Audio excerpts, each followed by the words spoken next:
Chicago Jazz Magazine, chicagojazz.com. We are here with Henry Johnson, the legendary guitarist from Chicago. I had to say that because I knew he'd start laughing. This is our feature interview for February 2019. 2019. I can't believe I'm saying 2019 already. We're here. We have landed.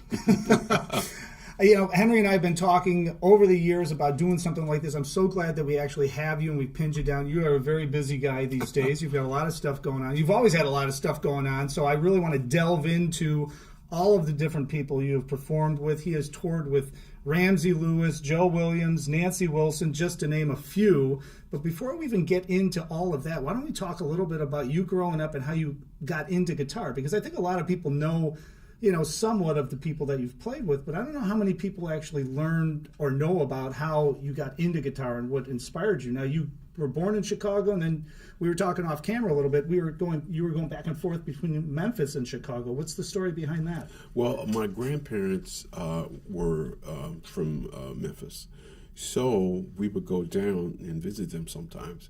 And right after President Kennedy got assassinated,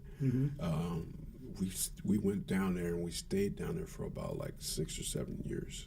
Oh wow! Yeah. Why is that? Is that because you felt more comfortable than your parents did? Yeah, it was a lot of stuff going on, and so we went down there and we stayed down there for a while. And during that time is when I got involved with the guitar.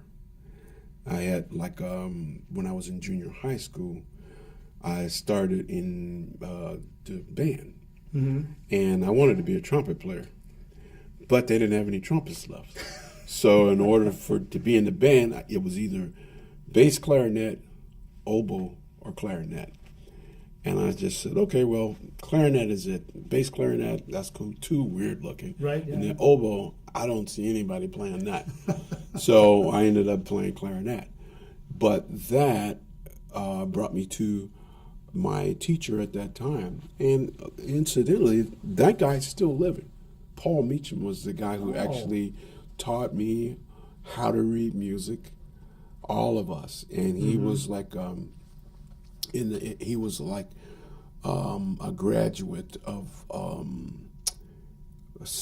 he had went to several different schools. Yeah. But he came to our school because we didn't have anybody to run the music program. And he came in and ran the music program, and he taught all of us how to read music. And he came up with his own way. He realized that every student processed information differently. So he would sit with you and figure out how you process information.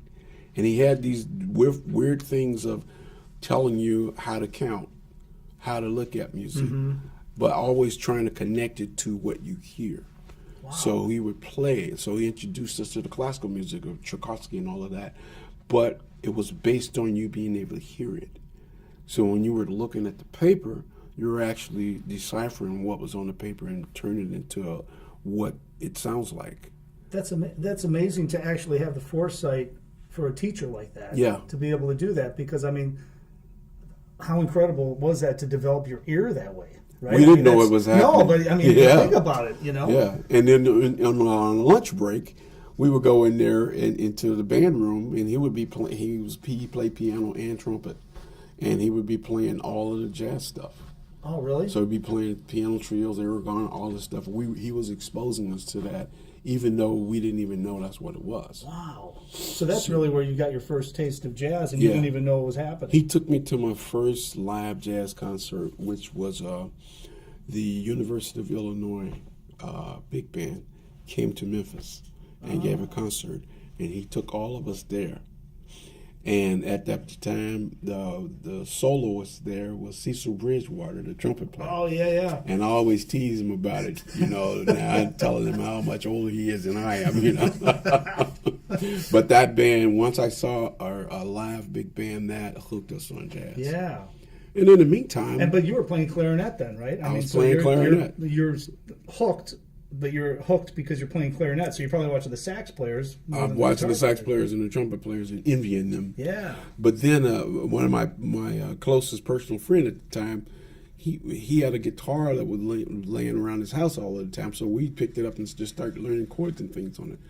And within probably 6-7 months, we were both learning things off of recordings.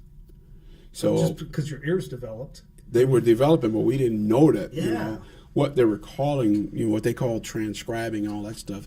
We didn't know that's what we were doing. Yeah. So I would just take a stack of 45s and just, go through them, learn all the guitar parts on them. And we didn't have a way to slow anything down. There was no computers or software. Right. You had to use your ears. And that developed the ears to the point where they could hear almost anything at any speed. And so I would just go through this stack of 45s. And then the next year when I was in junior high school, I joined this R&B band. Because you've never had a gig. I'd never had a gig, nothing you like never had that. a lesson on guitar or anything, and you learned all these tunes. Yeah. Just by, how did you figure out where to put your fingers? I just by ear? Well, my ear had developed. I didn't realize it. It had developed to where it could hear the timbre of the strings. So when I would put my hand up here, I could hear that. Oh, that's on the second string.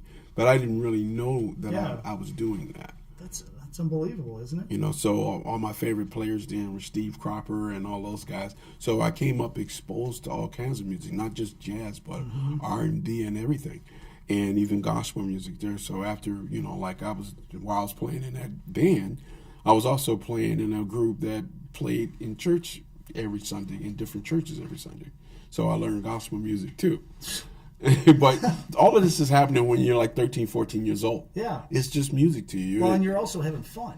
Yeah, because that was a big part of it. Nobody's making you do something. I mean, how many students say, all right, go transcribe this solo. You're like, oh, God, oh, man. You didn't think, you're just like, hey, man, I want to learn this tune. And you would just learn it, right? Yeah, it was not equated with an assignment or work or anything like that. It was just part of what I love to do. Yeah. So, they would say, okay, well, for this rehearsal, we got to do these kind of tunes. I said, okay, well, what's the tune? So one time, the bass player in that band, he brought this record, and he said, you're really good learning all these solos for all of these things. I bet you can't learn any of this. So the record he brought, he said, I'm going to let you take this home. So I took the record home. It was an album, and it happened to be a Wes Montgomery album. Oh. And so, Is that the first time you heard Wes, basically? First time I heard Wes. And after I was listening to that, and I was like, what in the world is he doing? I didn't know what an octave was or anything like that. So to me, I said, he got to have some sort of effect on this guitar. He can't be, just doing this on his own.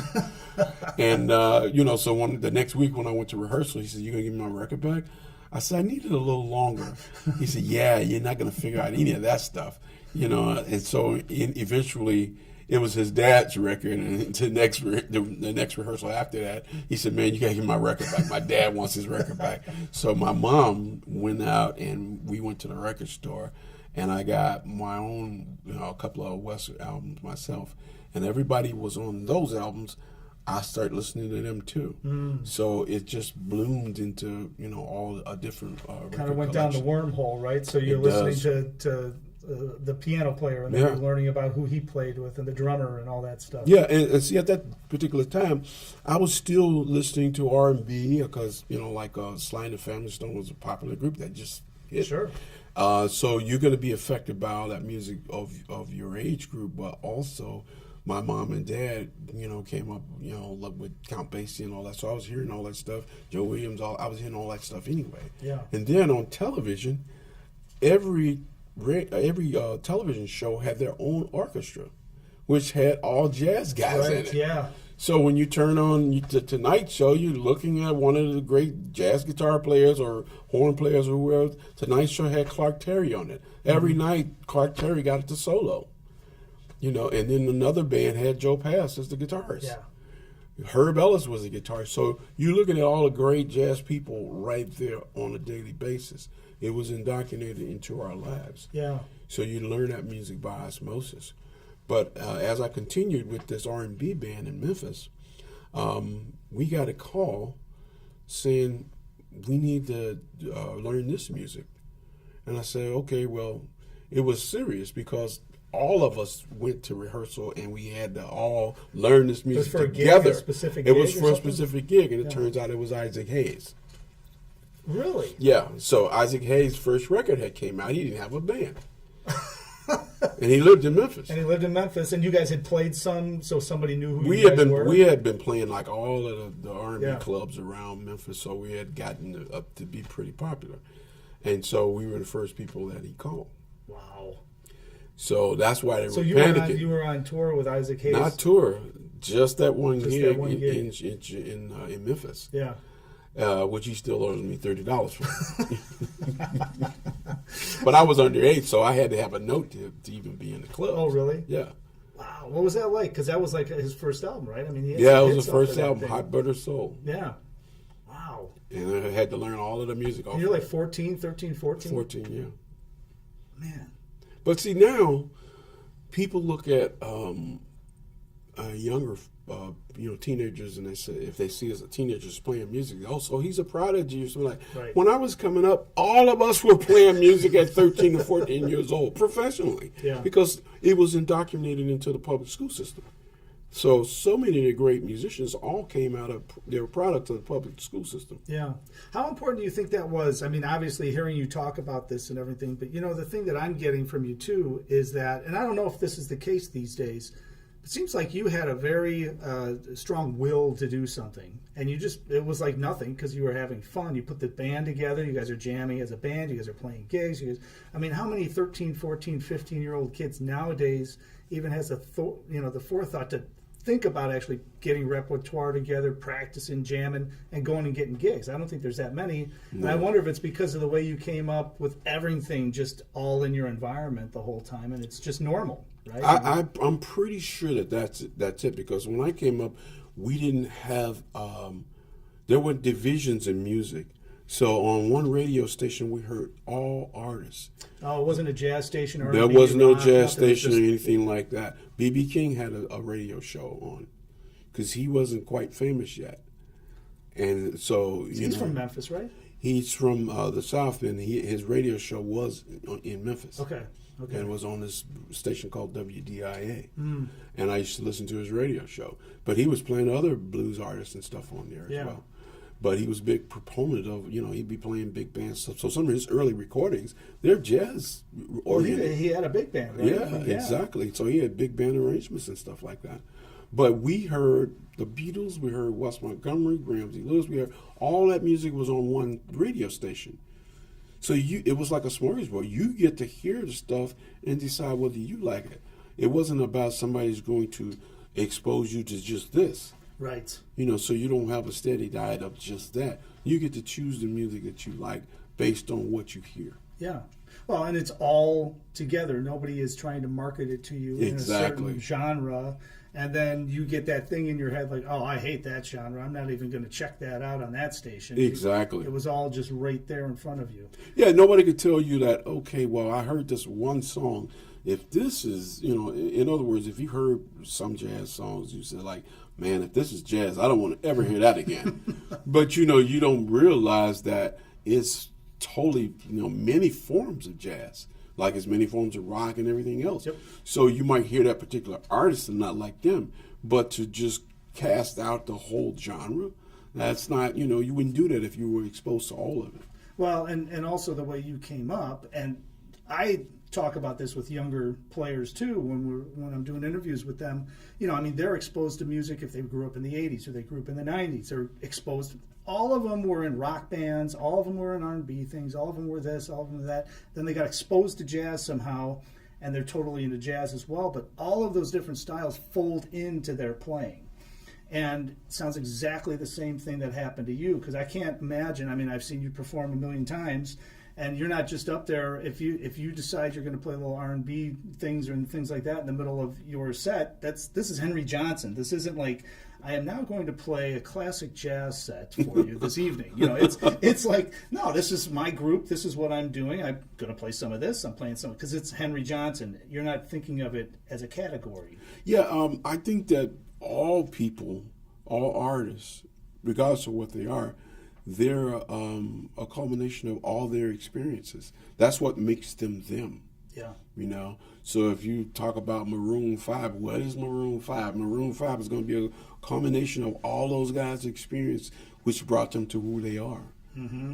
Your choices that you make is what makes you your musical personality. Right. It makes it your voice. Yeah, exactly. And that's the hardest thing, too, is finding your voice. Now, when you're 14, 15, I mean, were you still kind of like playing licks? Were you playing because you've learned so much stuff off the record, or were you starting to find your own voice in your playing at that point? Because it's pretty early to figure that out. Well, you know, the whole thing about finding your voice, sometimes you don't realize that you already have your voice and it's only going to be yours. Yeah. You know, so it's good like, or bad. you know, I was older when I finally realized that, you know, like, okay, this is who I am, that's it. But, you know, like guys like George Benson were around me and they were teaching you to be accepting of yourself. Yeah. Because they had learned early that, you know, he learned, I can't be Wes. I Right. can't be Grant Green. So, you know, those bodies are already taken up. So the only thing I can be is the best me. Yeah. And so when you start accepting yourself, then you start accepting that, okay, there's something to me. You know, I can be really good me. Yeah. But then you realize is my DNA is only mine. There's nobody else out there that can be me either. So you kind of look at it at both hands and you says, okay, what's the positive on both hands? Then you stop trying to be anybody other than yourself. Mm-hmm. You know, and that's when you actually realize you do have a voice. It's just, you just don't realize it because you're not used to hearing it. Yeah. But once you get used to hearing it, if you listen to yourself, I taped myself a lot back then. And I was saying like, man, that doesn't sound like Wes Montgomery. That doesn't sound like George Benson. That doesn't, you know, it just sounds like me trying to sound like them. Yeah. If I stop trying to sound like them, I'm going to find me. And see, all of those guys like Dizzy, I was fortunate enough to be able to come up around those guys that were still alive. Yeah. And have the lessons from them about embracing your originality. Mm-hmm. Well, I mean, but when you're younger and you're coming up, when did you start? I mean, did you go to school for music, or you just were playing and you just started playing? I doubt you went to school for music after we're talking. No, right? I started at Indiana University Northwest, and after a year, I sat in with Jack McDuff, and he said, okay, my guitar player is leaving, so I'm going to need you. And that was my first road gig. So I left school to actually learn the music from the people who created it. Yeah. So that university was more valuable to me than something I was going to actually learn in school, because the people who created the music are the university. So he heard you play, and he's just like, I knew all of his music because I had been listening to his records for almost my life. Oh, yeah. So when I sat in with him, he asked me, what do you want to play? I said, well, we can play what you would normally call. He said, oh, really? And he called one of the tunes out, and I played it all, you know, and he just totally freaked out. So when I actually went with him, I knew, 50% of his music already. Yeah. And he was touring. He was touring a lot, yeah, right? I mean, yeah. that was when there was a lot of circuits, and I mean, those guys like that would go out. Well, back then, months, right? I came up on the tail end of this. Back then, the gigs were 6 nights a week. Oh, wow. And so, so we would go into one city 6 nights a week, for that whole week. And then the next city, we'd take that one day and drive to the next city and start the next 6 one. nights. So when you tour the whole country like that, you're going to be playing almost 100% of your time. Wow. So that's the way that Charlie Parker and them came up. Either they were playing or they were practicing to play. Yeah. And that's giving you're totally immersed in music, which makes you get a higher level quicker, because that's all you're doing. Well, you're also being pushed by guys that are better than you too. All right? of the time. When you're playing with one of the masters, you got to play. They're not going to bring their level down. You have to rise to their level. The thing that I also think about back then, as opposed to now, is when you're playing, it's really difficult, I think, unless you're in that situation, to every single night, you can't have going through the motion night. It's got to be like you're on fire. There's places packed. You got to be blowing, and it's on fire. And I don't think you can practice that. I think you need to get in a situation where you have this is it, otherwise you're getting fired. So you better just blow and you better be on top of it. Right? You can't practice that. You're absolutely correct. You can't practice that. You learn that from being with the masters, where when you step on stage, it's time. Yeah. You know, it's all serious on stage. When you step on stage, you can have fun. Everybody's going to have fun. The audience is going to have fun. But you're all business, and you know that you have to give 101%. Mm-hmm. And even if it's only the half pack, however many people in there, is you play to them as if there's, like 100 people in there. If there's only 50 people in there, you still play to them like that, Yeah. When were you in a situation, was that the first situation that you were in, where all of a sudden you were like, whoa, this is heavy duty stuff here. I better not be looking at the, at the doorway or something. I better be thinking and like really playing here. Yeah. Because that gets exhausting too. I mean, until you get to the point where you're just used to doing it, it gets exhausting, right? Yeah, well, if you're doing it 6 nights a week, you're going to get used to it pretty quick, And you also get used to finding out what your weaknesses are. Yeah. Because great band leaders, they know what you're going to be able to do and what you're not going to be able to do. And Jack would focus on what I couldn't do. Oh, really? Oh, so yeah. he'd push you. I could not play fast tempos. I didn't understand how the mind works or any of that stuff. So we're in New Jersey, and back then we used to have to play Sunday matinees. So when you doing your 6 nights a week, that one day you had to play a matinee, and then you had to come back and play 2 other shows. Mm-hmm. All right. So that matinee had everybody was coming in to just hear Jack because he knew everybody. So this particular club, the bandstand was behind the bar. Oh, okay, yeah, one of those. So you're higher than everybody else in the room, and you're the people that are working the bar. They're underneath you, and so. But there was a lot of clubs like that back then. So they could look at you, and they're looking up at you, and they see you all the time. So there's no way to escape anything, And he was this one particular tune. Jack would call, he had a samba version of Long Came Betty. Mm. Long Came Betty's got a lot of changes, so it's hard enough to... Long form, too. Man. Yeah, it's hard enough to play at a medium tempo. To be playing it as a fast samba, it was hard. And every time I would get my butt kicked, So Jack knew this. So that particular afternoon, sitting at the bar was George Benson, the organ player Larry Young, the great guitar player Jimmy Ponder. It was just tons of musicians there. And Jack calls his tune and totally embarrasses me, So, it's like I had my tail between my legs and stuff like that. We went on break. And I talked to George and I said, man, you played with this guy. How did you deal with these tempos and stuff like that? And at that point, the club was packed. He took me into a little corner and he started teaching me about the guitar, how it functions, how I can function, and start teaching me his techniques. Wow. Some of the techniques that he had perfected because of being in that situation. Yeah. And from that moment on, we became really great friends and mentors. He was my mentor for a long, long time. He's the first guy then probably that first actually one showed you. Yes. Yeah. I practiced what he taught me for 6 months, and 6 months later, I never had another problem playing tempos. Yeah. But I had to totally change the way that I was playing the guitar. Isn't that amazing, though? I mean, for somebody like George, and he wasn't as huge at that point, but he was well known. He was big, This right? happened in 1976, so he was already on his way. Yeah. And he didn't have to do any of that. No. He's still one of my best friends now. Yeah, he's just a giving person, right? Yeah, he just loves guitar players, period.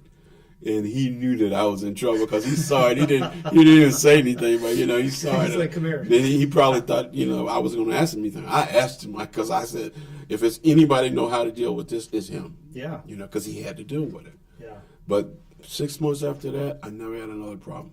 I changed my technique and everything. How long were you with Jack? I was just with Jack 1.5 years. Okay. And then you went from with Jack to who was the next one? Because obviously, when you're doing something with Jack and your name is getting bigger and bigger, you're probably getting calls from other people and inquiries. Well, the thing is, before I went with Jack, I was playing a lot of gigs locally. So this particular place we were playing at, all of the jazz artists, was a lot of jazz organists and stuff that was coming through. So I was playing with those guys too. Don Patterson used to live in the area.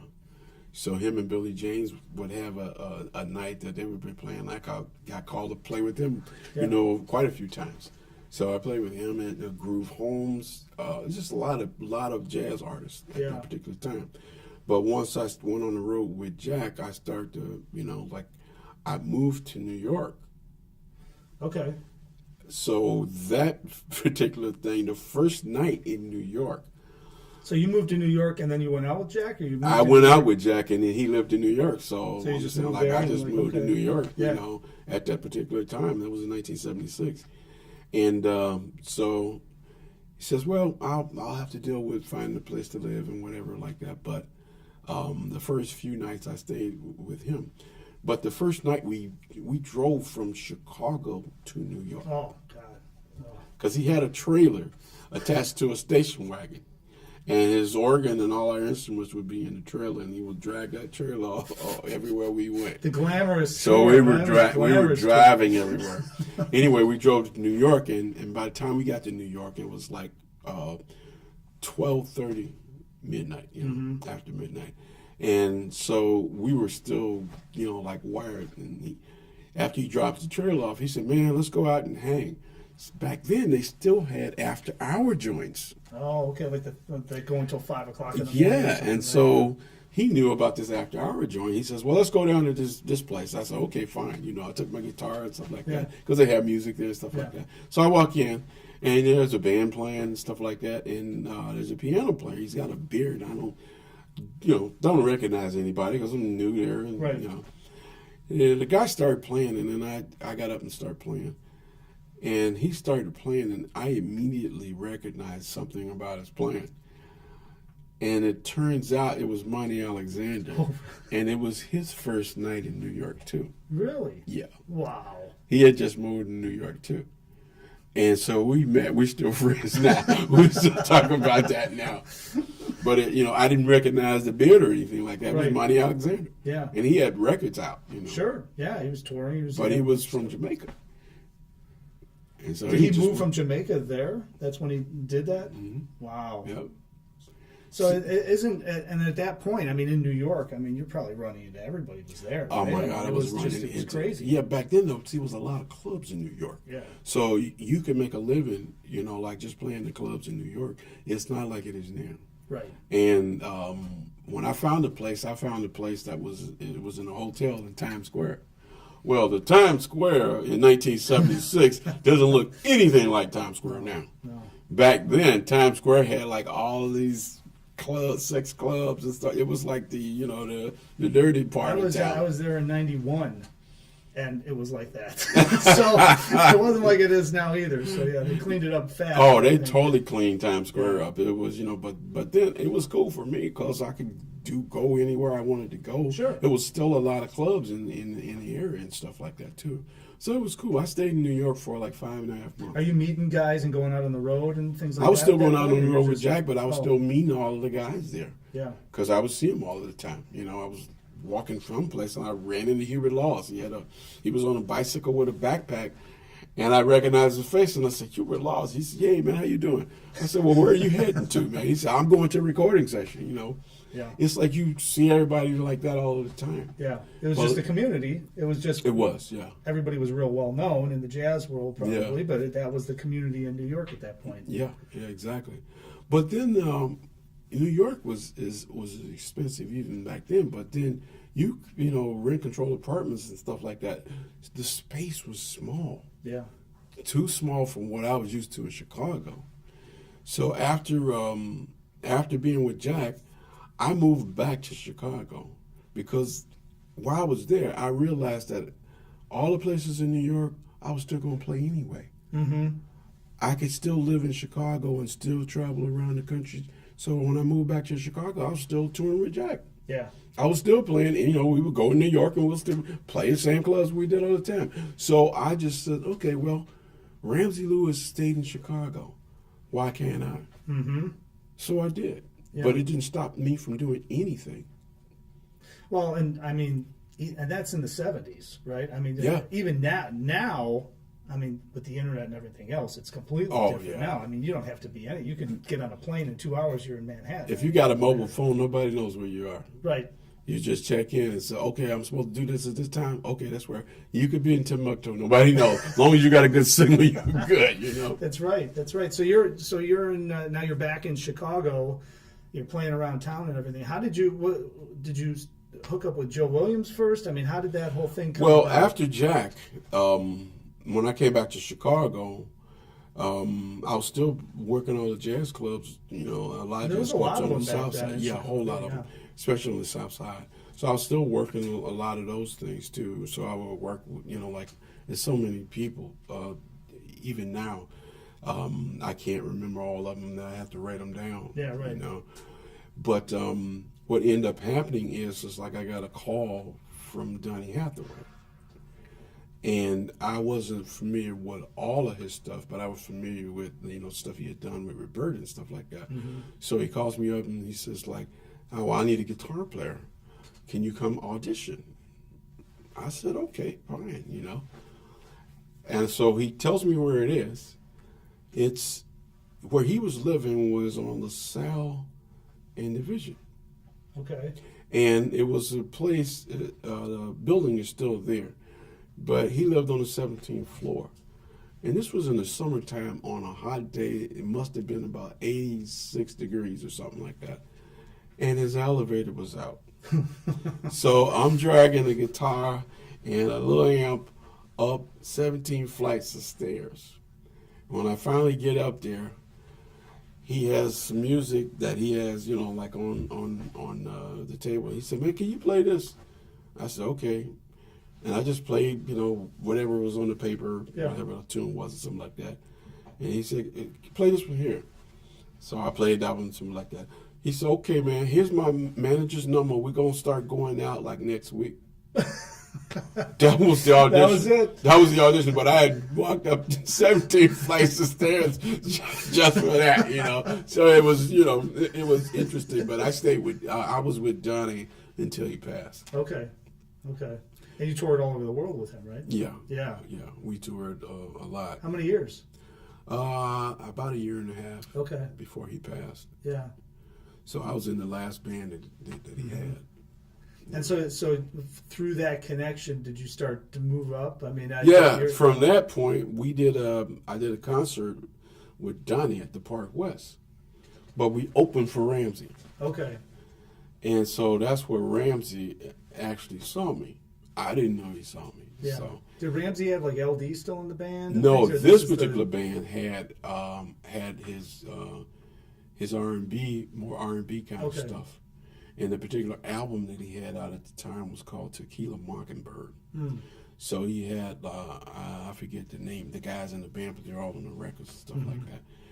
And after that, I think the band had just gotten too big, and he wanted to go in another direction. He wanted to do less R&B. Yeah. So anyway, when Donnie passed, this was about like 3 months after Donnie had passed. I get a call again, and it says like, "Hi, this is Ramsey Lewis," and I thought it was one of my friends, and I said, "Man, get off the phone," you know. So the phone rings again later, you know, about 10 minutes later. He said, "Hey man, don't hang up. It's really Ramsey Lewis." I said, "Really? What?" You know. He said, "Look, you know, like." I'm looking for a guitar player, and I heard that you were open, you know. Yeah. And I said, oh, okay, sure. He said, well, can you come down? I'm recording down at, I forgot the name of the studio now. It was a big studio. Okay. He said, I'm recording down here. Can you meet me down here tomorrow? I said, okay, fine. So I meet him at the studio and stuff like that, and they were in the middle of a take, so I just came in and sat down. And I met his road manager, and his road manager said, "Yeah, man, I'll have him talk to you after this take." Yeah. So once they finished the take and stuff, Universal Studios. Oh, Universal. Okay. Okay. So after the take, you know, he came up and he introduced himself. He said, "Hey, man, I'm Ramsey Lewis, you know, and I know you're Henry Johnson, you know." He said, "So anyway, I need you for this. We're going to start touring in a week. In a week. Yeah. I said, okay. What do you need? You want to rehearse something like that? He said, no, I don't need no rehearsal. Your reputation precedes you. And he said, you're hired. That was it. Well, all right. We never No rehearsed. kidding. We never rehearsed or anything. So I had to, now it's like I'm Now saying, you gotta learn the tunes. I got a week to go and learn all this stuff, But I How did. big of a group did he have then? Was it a quartet or something? He had like 7 pieces, and then he reduced it down to a quartet. Okay. That was the new thing that he was doing. So that's bass, what- drums, guitar, and piano. Yeah. So at that particular point, I started working with him, and then I started meeting a lot of other people because we were on tour. And see, he was touring a lot then. So our first tour, we were out like for 3 months. Wow. Every night, probably, right? Well, yeah. Yeah. Gigs were 2 weeks at a time. Yeah. Some a week. Wow. Still working 6 nights a week. Yeah. So you had plenty of opportunity to work on your stuff and work on your music every day. So you play music at night and you practice on the music during the day. That was your job. Yeah. And it actually paid. Yeah, right, exactly.